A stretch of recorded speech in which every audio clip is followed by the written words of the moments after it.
Thank you very much, everyone. Thank you. Thank you.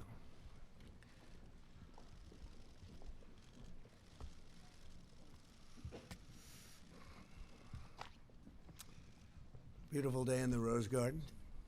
Appreciate everybody being here. Today I'd like to provide an update to the American people on several decisive new actions we're taking in our very vigilant effort to combat and ultimately defeat the coronavirus. We've been working very hard on this. We've made tremendous progress.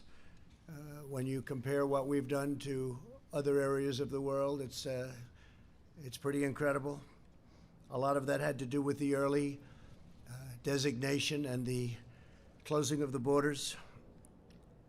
And as you know, Europe was just designated as the hotspot right now, and we closed that border a while ago. So that was lucky, or through talent or through luck, call it whatever you want.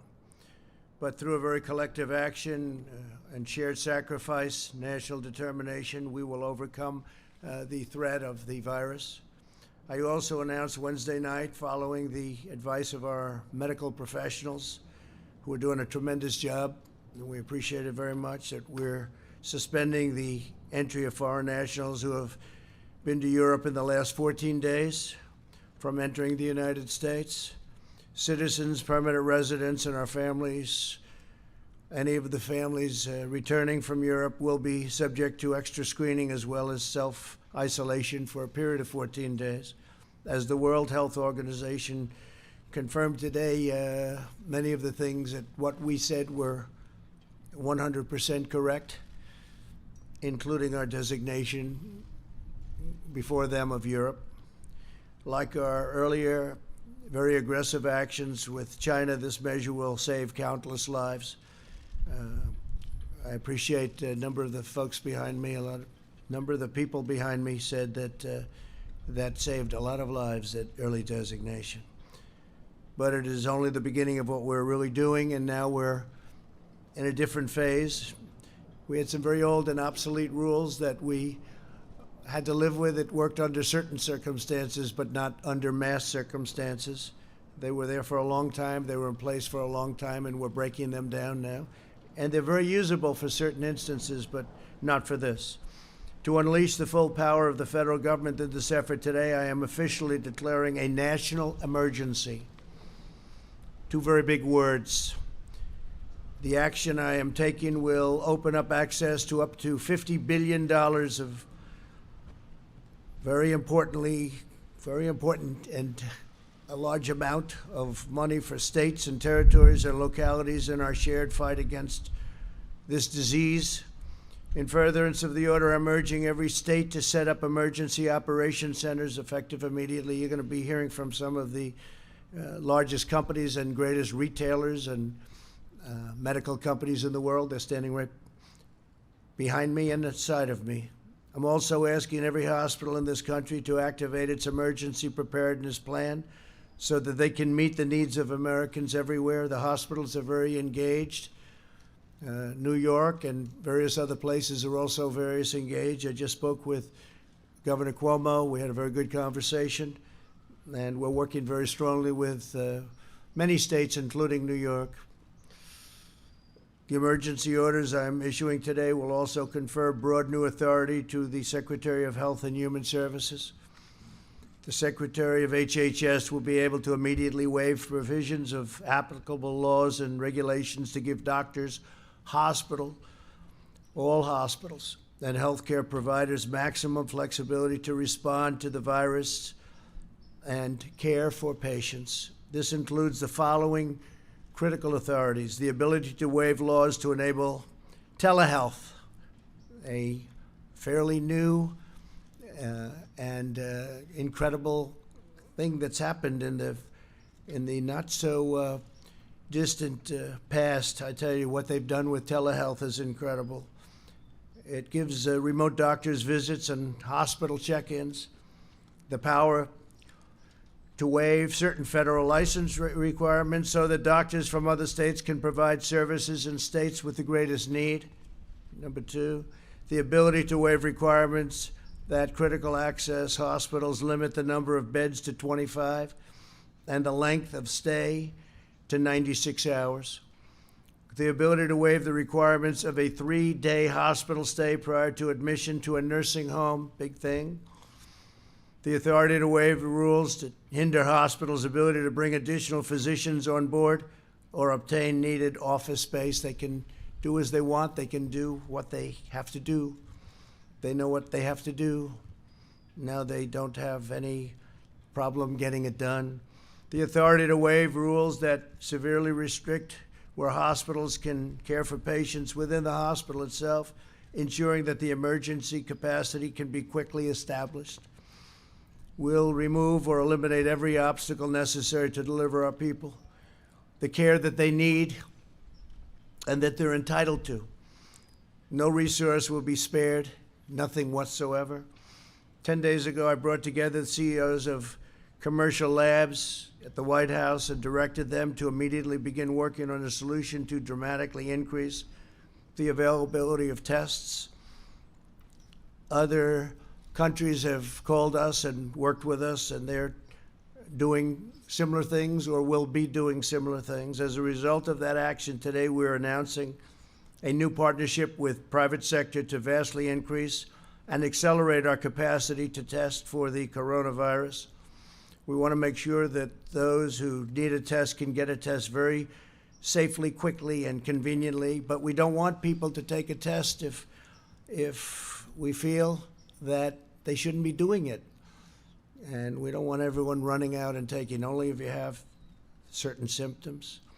Using federal emergency authorities, the FDA approved a new test for the virus. We did this within hours after receiving the application from Roche, a process that would normally take weeks. We therefore expect up to 500,000 additional tests will be available early next week. We'll be announcing locations probably on Sunday night.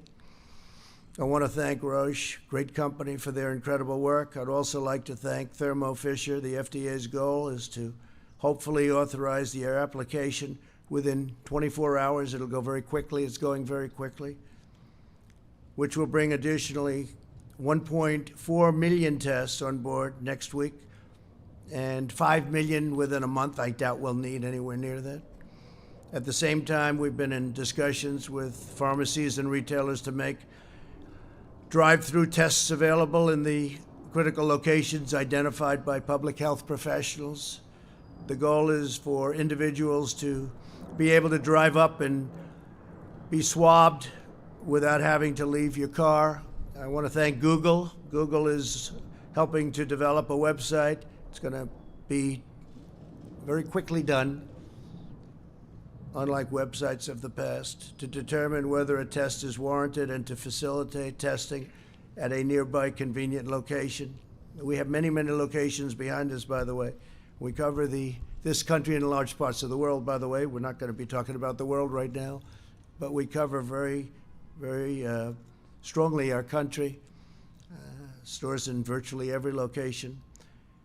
Google has 1,700 engineers working on this right now. They've made tremendous progress.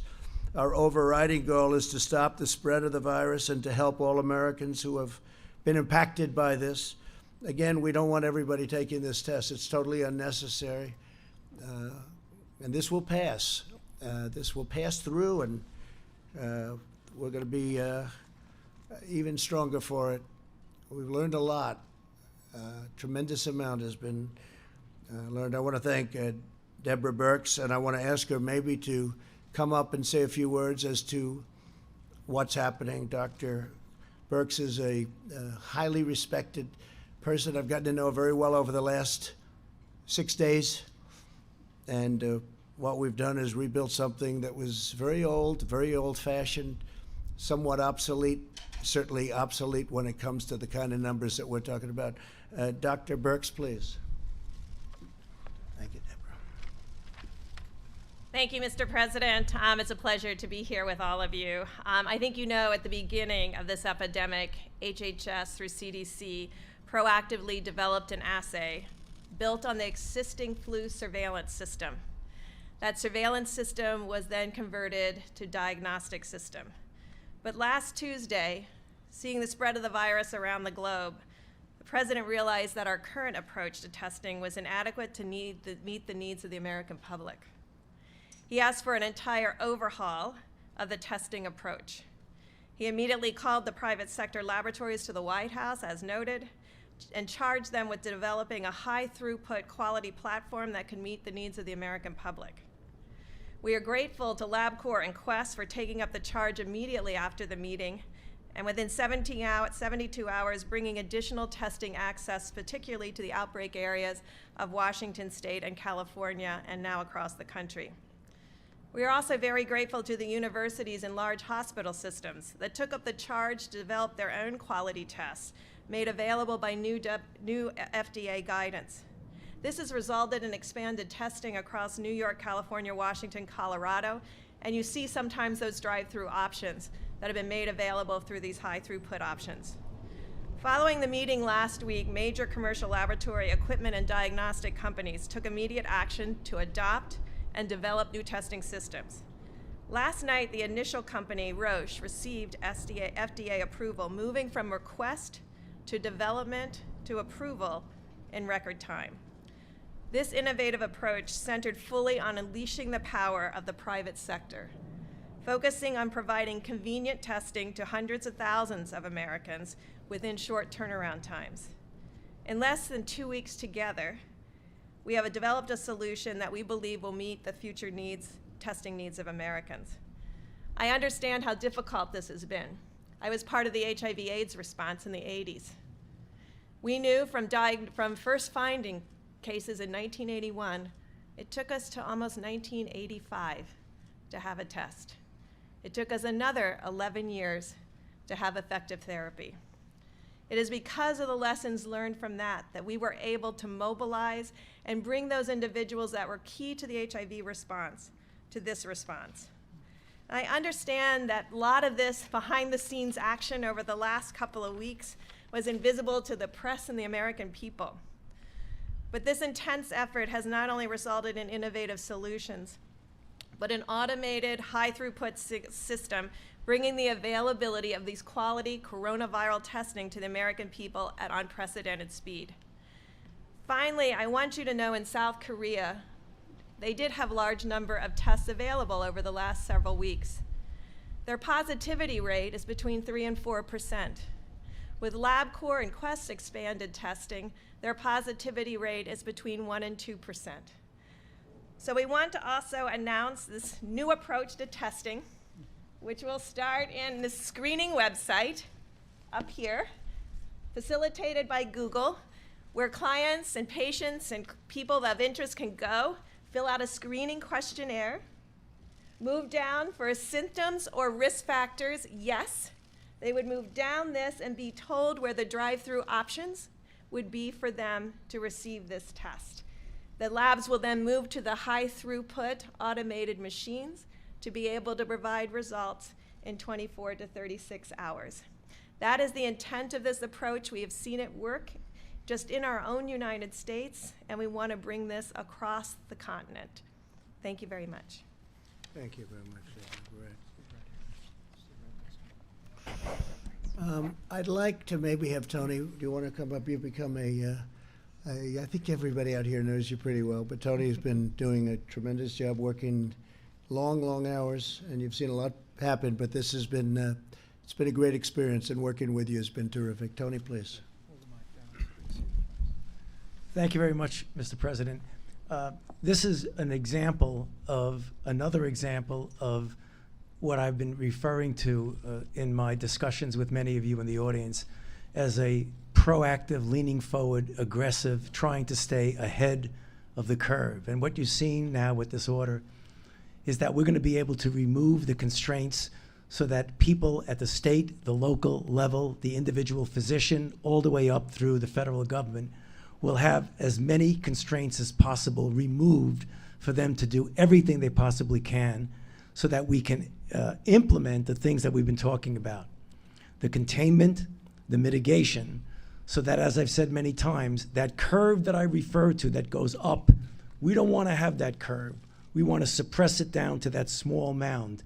And I think what we've done today is something that is going to be a very important element in having us be successful in doing that. We still have a long way to go. There will be many more cases, but we'll take care of that. And ultimately, as the president said, this will end. But what's going on here today is going to help it to end sooner than it would have. Thank you. Thank you very much, Tony. If I could, some of these folks we know, they're celebrities in their own right. They're the biggest business people, the greatest retailers anywhere in the world, and one of them is Doug McMillan from Walmart, and I'd like to have Doug, if you would, say a few words, wherever you may be. Good, Doug, please. When we got the call yesterday from the White House, we were eager to do our part to help serve the country, and given what we're facing, that's certainly important to do. We should all be doing that. So we've been asked to make portions of our parking lot available in select locations in the beginning and scaling over time as supply increases so that people can experience the drive-through experience that the president described. We'll stay involved and do everything we can from a supply chain point of view to be of assistance. Thank you, sir. Thank you very much, Doug. Appreciate it very much. I'll just stay right over here. And Richard, if you could come up, please. Richard, please. Walgreens, thank you. Yep. Thank you, Mr. President. And similar to Doug and Walmart, we're happy to stand in here and help in communities all across America, because a lot of times when we have natural disasters, our stores are a beacon in the community, and this situation is no different. So we look forward to partnering with the CDC, the administration, HHS, and the task force, and specifically to the Vice President's doing such a fantastic job. We're ready to engage and help. Thank you. Thank you very much. Great job. Thank you very much. Brian Cornell, Target. Thank you, Brian. Thank you, please. Well, Mr. President, thank you for inviting us here today, along with our colleagues from Walmart and Walgreens and our partners at CVS. Normally, you'd view us as competitors, but today we're focused on a common competitor, and that's defeating the spread of the coronavirus. And we look forward to working with the administration to do our fair share to alleviate this growing threat. So thank you for including us today. In the near term, we're all committed to making sure we're keeping our stores open to serve the American consumer who's rapidly stocking up on household essentials, key food and beverage items that they need during this time, making sure we run safe stores and create an environment that's safe for our team members, making sure that they feel supported during this very critical time. So thank you for including us. Thank you very much. Great job. Great job. Is Tom here? Tom Poland? Tom Paul, please. Thank you, Mr. President. As CEO of Becton Dickinson, we're one of the leading providers of medical devices as well as collection products for testing of coronavirus. We're ramping up our manufacturing capacity to ensure that the right collection devices and testing equipment are ready to address this issue. Thank you, Mr. President. Thank you very much, Tom. Great job you've done. Stephen Rakowski, Quest Diagnostics, please. Great job. Thank you very much. Thank you very much. Thank you, Mr. President. So as mentioned, we were called with the leadership of the Vice President last week to come together as an industry. And we took advantage of that opportunity to work with the FDA, to work with the Center for Disease Control. And we are up and running with tests in a number of our facilities. As the President mentioned, we now have capabilities from Roche Diagnostics that we will bring into our facilities this weekend. And I know myself and my colleague at LabCorp will be doing the same. So the capacity available to the American public to support this action with consumers will be considerably increased in the next few weeks. Thank you, Mr. President. Thank you very much. I appreciate it. Thanks. And Matt Sauce, please, of Roche. Matt, thank you, Matt. Thank you, Mr. President. So from Roche, we want to thank the FDA for their rapid approval of our coronavirus test. We really appreciate the partnership with the CDC and the FDA to get that to market as fast as possible, because it's critical for us to make that available to help patients in need, and working with laboratories to get it up and going in the near future, which will bring hundreds of thousands of tests available to patients in need in the United States. So thank you. And you can do it. You can do it. Great company. David Pierre of Signify Health, please. Thanks, Dave. Thank you, Mr. President. We are the largest house call provider in the U.S., and we go to the homes of the most vulnerable elderly. And through our network and our logistics engine, we stand ready to help and provide our clinicians to be where they're needed, whether they're in retail clinics or in the home, and we're here to assist. Thank you very much. Thank you very much. And we'll be changing a lot of the rules, regulations for future, should this happen in the future, which we hope it never does, but it will, I guess, somewhere out there. There's some bad ones over the years, and I guess that'll continue to an extent, but we hope it never happens. But we're going to be changing a lot of the old rules and specifications and regulations. Adam Schechter, who's really been of tremendous help. LabCorp, please. Adam. Thank you, Mr. President. At LabCorp, we're working every second of every day to increase the number of tests that we can run. We're working with academic medical centers, with our colleagues at Quest, with other hospital and other laboratories to ensure that we do everything we can to increase the testing as we move forward. And I can tell you we understand how important the testing is, and we are committed to doing everything possible. Thank you very much. Great job. Thank you. Thomas Moriarty, CVS. We all know CVS. Thank you. Thank you, Thomas. Thank you, Mr. President. We have been focused since the start of making sure our patients and the customers we serve have the information they need, the safety they need as well. We are committed to working with the administration and local public health officials to make this work as well. And thank you, sir, for the honor. Thank you very much. Thanks. Great job. And Bruce Greenstein, LHC Group, tremendously talented people. Thank you very much. Mr. President, thank you for the honor of being here. And the home health industry has been treating patients and seniors in the safety and comfort of their own home for decades. We're very proud to be part of the equation for testing in their own home.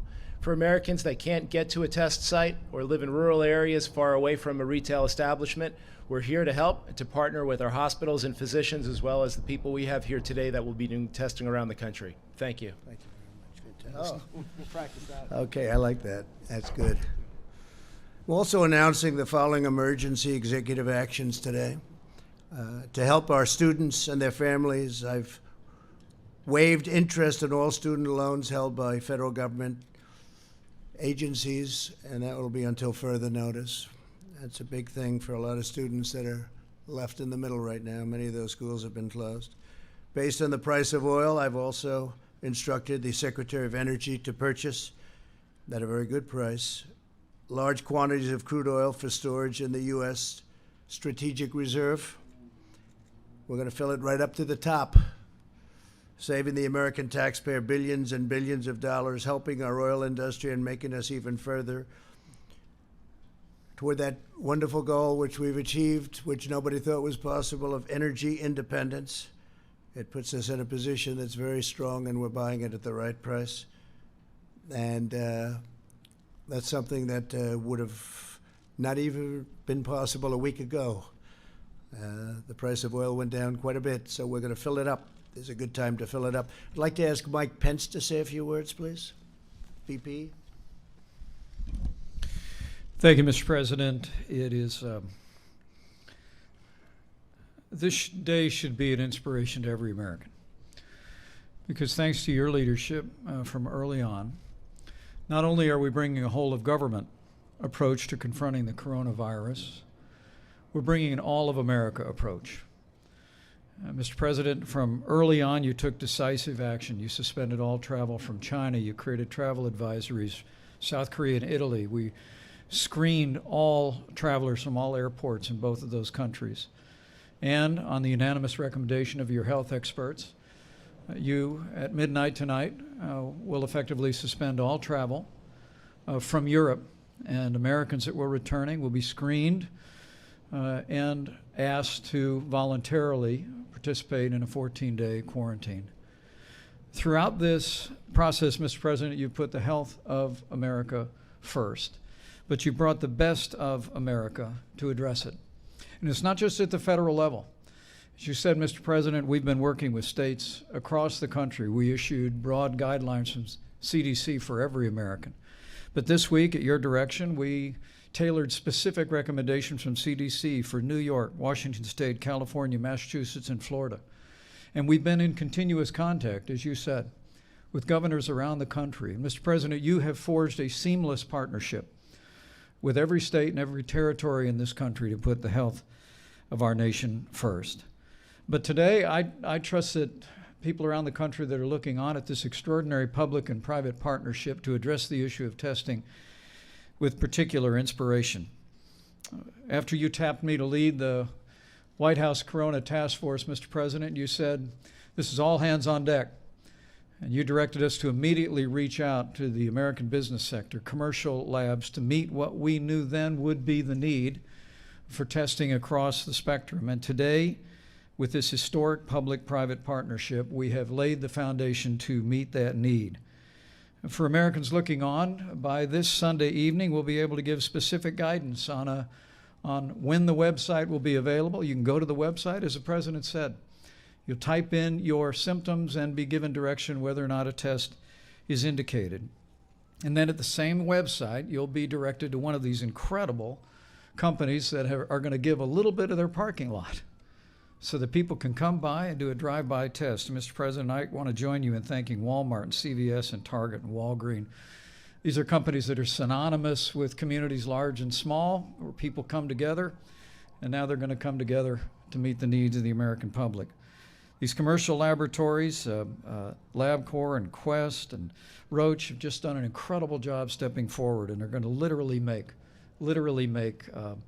hundreds of thousands of tests available and being processed with results to patients in the very near future. But it's all a result of you tasking us with bringing together not just government resources, which all state labs can now test across the country. CDC is testing. But you said, Mr. President, that we wanted to bring all the resources of the country together, and that's what this partnership really means. You know, the truth is that we have coronavirus cases now in 46 American states. And while the risk of serious illness of the coronavirus remains low, we want to encourage every American to practice common sense, practice good hygiene, go to the CDC's website to see what the guidance is for your community or for the American people broadly. And as the President has said, it's especially important now that we look after senior citizens with chronic underlying health conditions. Last week, the President directed the Center for Medicaid and Medicare Services to raise the standards at our nursing homes, increase inspections at our nursing homes. And today we're offering very specific guidance, which Seema Verma will articulate about visitations at nursing homes. It's important to remember that they were there for us when we were growing up, Mr. President. They helped us with our homework. They tucked us in at night. They cheered us on as we pursued education, cheered us on in our careers, and now it's time for us to be there for them and to recognize that seniors with chronic health conditions are the most vulnerable, and Americans can make a difference. So wash your hands, use common sense, look after the most vulnerable, and Mr. President, I know I join you in saying that every American should be proud of this incredible public-private partnership that's going to be speeding access of testing to millions of Americans in the weeks ahead. And together, as you've said many times, together we'll get through this. Together we'll put the health of America first. Thank you very much. Seema, where's Seema? I'd like you to maybe take that a step further, please, on nursing homes. Thanks. Thank you. Well, thank you to the President for the declaration. It allows my agency, CMS, that runs Medicare and Medicaid and has oversight of all of the nation's healthcare facilities, to suspend regulations that could get in the way of treating patients during this time. These temporary national blanket waivers are reserved for the rarest of circumstances, and they represent a massive mobilization of our country's resources to combat this terrible virus. And the flexibilities we are offering will be a godsend to the providers, clinicians, and facilities on the front lines of this fight. And later, CMS is going to be issuing guidance directing nursing homes to temporarily restrict all visitors and non-essential personnel, with a few exceptions such as end-of-life situations. We fully appreciate that this measure represents a severe trial for residents of nursing homes and those who love them, but we are doing what we must to protect our vulnerable elderly. Thank you. As I said in my address to the nation the other night, all Americans have a role to play in defeating this virus. Our most effective weapon right now is to limit the damage to our people and our country and slow the spread of the virus itself. The choice we make, the precautions we put into place are critical to overcoming the virus, reducing its spread, and shortening the duration of the pandemic, which is what it is. The CDC has published guidelines on the coronavirus.gov to enable its coronavirus.gov, and it's very heavily used right now, I will say, to enable every American to respond to this epidemic and to protect themselves, their families, and their communities. While the risks to young and healthy Americans remains very low, we've learned a lot about this over the last 2 weeks. Anyone can be a carrier for the virus and risk transmission to older Americans and those with underlying health conditions, and those who are most at risk. They have not done very well. Older Americans who are, especially if they have a health problem, they have not done well. We must take all precautions and be responsible for the actions that we take and that we see other people take. We want to prevent the spread and transmission of the disease. It's incredible what's happening with the sporting world, where so many of the great sports that we've gotten so used to at this time of the year, they're not going to be meeting, and they've done a great service, actually, but that would be another way that it could be, problems could be caused. But this is why I outlined on Wednesday night my administration's the fact that we've issued a requirement suspending all medically unnecessary visits to various places, but in particular nursing homes. We should all be working off the same playbook when it comes to protecting Americans. We have to. We need to be consistent in adopting measures to limit the spread of the virus. The virus is the same whether it's spreading in cities, towns, or rural communities. The tools and tactics for attacking it are similar no matter where you go. No matter where you go. You have some hot spots throughout the world right now that people would have never thought possible. And they're being very seriously affected. Key among these efforts are breaking chains of transmission between people. These measures have been adopted by many companies, universities, and schools. And we want to protect the safety and the health of their employees and their students. I encourage everyone to follow the guidelines we've issued by CDC and these common sense measures. A lot of it's common sense. For the areas where the virus is spreading, the CDC is advising communities to postpone large gatherings, postpone assemblies, social functions, and sporting events, stagger recess and lunch for schools that aren't canceled, limit in-person meetings, increase scheduled cleanings, and cancel work-sponsored travel, among numerous other steps that can be taken. Americans are the strongest and most resilient people on earth, and in the coming weeks, we will all have to make changes and sacrifices, but these short-term sacrifices will produce long-term gain. And again, I've said we're learning a lot for the future, and future problems like this, or worse, it could get worse. The next 8 weeks are critical. We can learn, and we will turn a corner on this virus. Some of the doctors say it will wash through, it will flow through, in interesting terms, and very accurate. I think you're going to find in a number of weeks it's going to be a very accurate term. In times of hardship, the true character of America always shines through. We live in the company of the greatest heroes and the most inspiring citizens anywhere in the world. We want to take care of our people. We want to draw on the strength of our history, draw on the strength of our people, and we will get through this all together. We will just get through it. So much progress has already been made. And frankly, the numbers, because of steps that have been taken, are at a level that a lot of people are surprised, especially when you compare them with other places with far smaller populations. The spirit and the will of our nation is unbreakable. We will defeat this threat when America is tested. America rises to the occasion.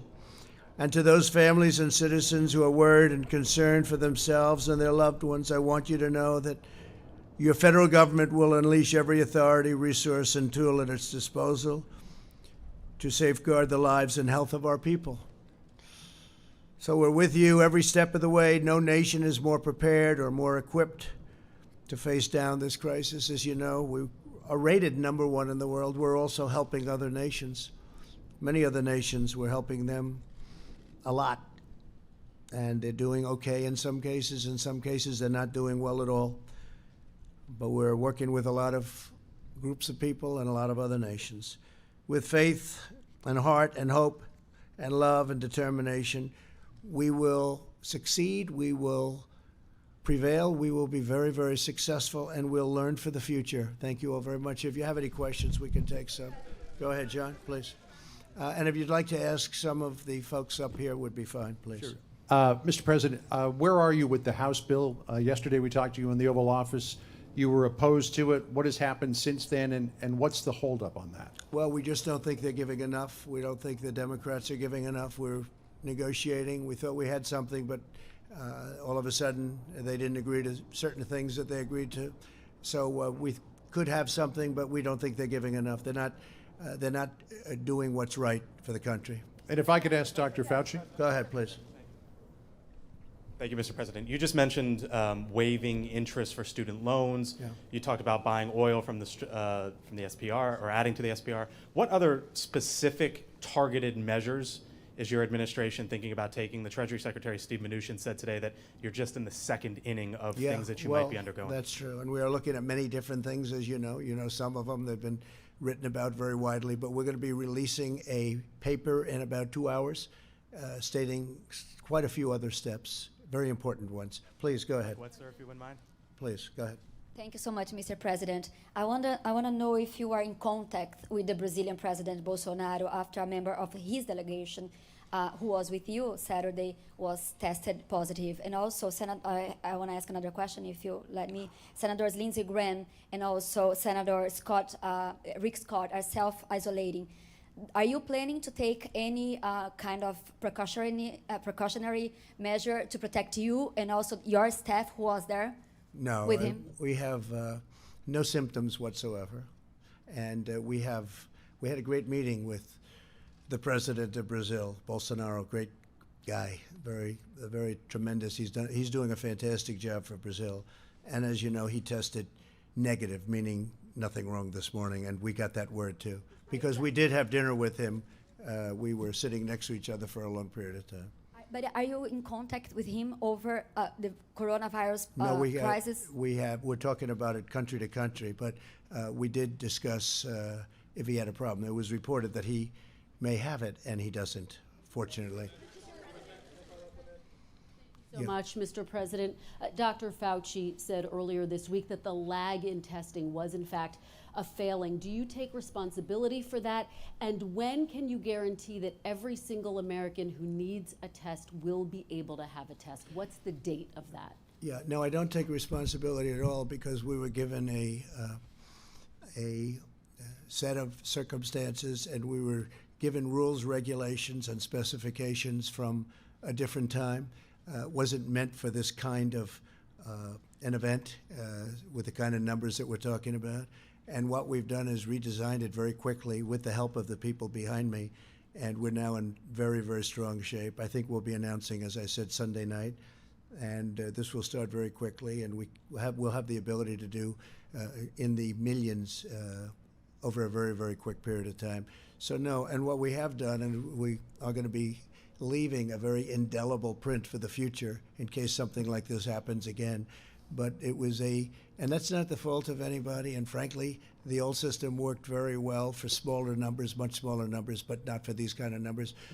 Tony, maybe you'd like to say something? Will you have, Tony, yes, please. By Sunday night, will every American be able to get a test? So just to reiterate what I said to many of you multiple times, it's a dissonance of a system. The system was not designed for what it was designed for. It worked very well. The CDC designed a good system. If you want to get the kind of blanket testing and availability that anybody can get it, or you could even do surveillance to find out what the penetrance is, you have to embrace the private sector. And this is exactly what you're seeing, because you can't do it without it. So when I said that, I meant the system was not designed for what we need. Now, looking forward, the system will take care of it. Mr. President, And with respect, interestingly, if you go back, please, if you go back to the swine flu, it was nothing like this. They didn't do testing like this, and actually they had lost approximately 14,000 people, and they didn't do the testing. They started thinking about testing when it was far too late. What we've done, and one of the reasons I think people are respecting what we've done it very early. We've gotten it very early, and we've also kept a lot of people out. Mr. President, yes, the please, go last ahead. administration Please. said that they had tested 1 million people at this point. You've been Well, ask them president how for they did with 3 the years. swine flu. It was a disaster. But with respect, you've been Next, president please. for 3 years, Next, and please. Wuhan was suffering. They had a very big failure with swine flu, a very big failure. President, I want to ask you about the European travel ban that goes into effect at Yeah. midnight tonight and the exemption that you've offered to the UK. There are 17 countries that are in the so-called Schengen zone that have fewer coronavirus cases than the UK. And just in the past 24 hours, the UK has added 208 coronavirus cases to their total. Why do they, Mr. President, deserve an exemption? And would you consider adding them to this travel ban list? Well, that was recommended to me by a group of professionals, and we are looking at it based on the new numbers that are coming out, and we may have to include them in the list of countries that we will, you could say, ban or whatever it is during this period of time. But yeah, the numbers have gone up fairly precipitously over the last 24 hours, so we may be adding that. And we may be adding a couple of others, and we may frankly start thinking about taking some off. Go ahead. Thank you, Mr. President. I'm a correspondent with Hong Kong Phoenix TV. You have mentioned that the number in China has been decreasing, and China has made tremendous progress in the past weeks. True. I'm wondering how much confidence does this give you to control the virus in the United States? And do you see the data China has been sharing with the United States has been helpful? I think it has been helpful. We've been working very much with China. I've spoken, as you know, with President Xi. They went through hell, and their numbers are starting to look very good. They're really looking very good. We're very happy about that. We are sharing data, yes. In fact, we're sharing quite a bit of data, including the fact that some of our pharmaceutical companies are working over there right now with large groups of people. Yeah, go ahead, please. Thank you, Mr. President. You spoke with Canadian Prime Minister Trudeau yesterday. Yes. Did you discuss the potential closing of the border between Canada and the U.S.? And by extension, are you considering ways to salvage the $2 billion daily trade between the two countries? So we didn't discuss the border. We've had a very good relationship, just about finished with the USMCA, as you know. He called me to tell me that. I think that was the primary reason for the call. At the time, his wife had not been diagnosed, and she's a lovely lady, wonderful lady, great lady. And since then, I've read that the result was that she has it. And I was a little surprised. I think he was surprised also. We did discuss it prior to. She's going to be fine, but he thought that she would not most likely have the virus. Unfortunately, she does. But we didn't discuss the border yesterday, no. Go ahead, please. If you have any questions for these great geniuses up here, you should, even a business question related to what we're talking about. Mr. President, Ross Palumbo from ABC News Miami. As a relatively new Floridian, what is your message today to the cruise line industry and the travel industry that Florida depends upon? And since Senator Rick Scott and Miami-Dade Mayor Carlos Jimenez have the same exposure as you and they are self-isolating, what's your message to them that they shouldn't be? Well, I don't know that I had exposure, but I don't have any of the symptoms. And we do have a White House doctor, and I should say many White House doctors, frankly. And I asked them that same question, and they said, you don't have any symptoms whatsoever. And we don't want people without symptoms to go and do the test. The test is not insignificant. As far as the cruise line business, we're with them all the way. It's a great business. It's a great U.S. business, frankly. And I know how important they are to the country. That includes airlines, but the cruise line business obviously was hit very hard. We had a tremendous success out in Oakland, where we moved it. Vice President Pence did a fantastic job with that. We worked with UK, we worked with Canada. They took their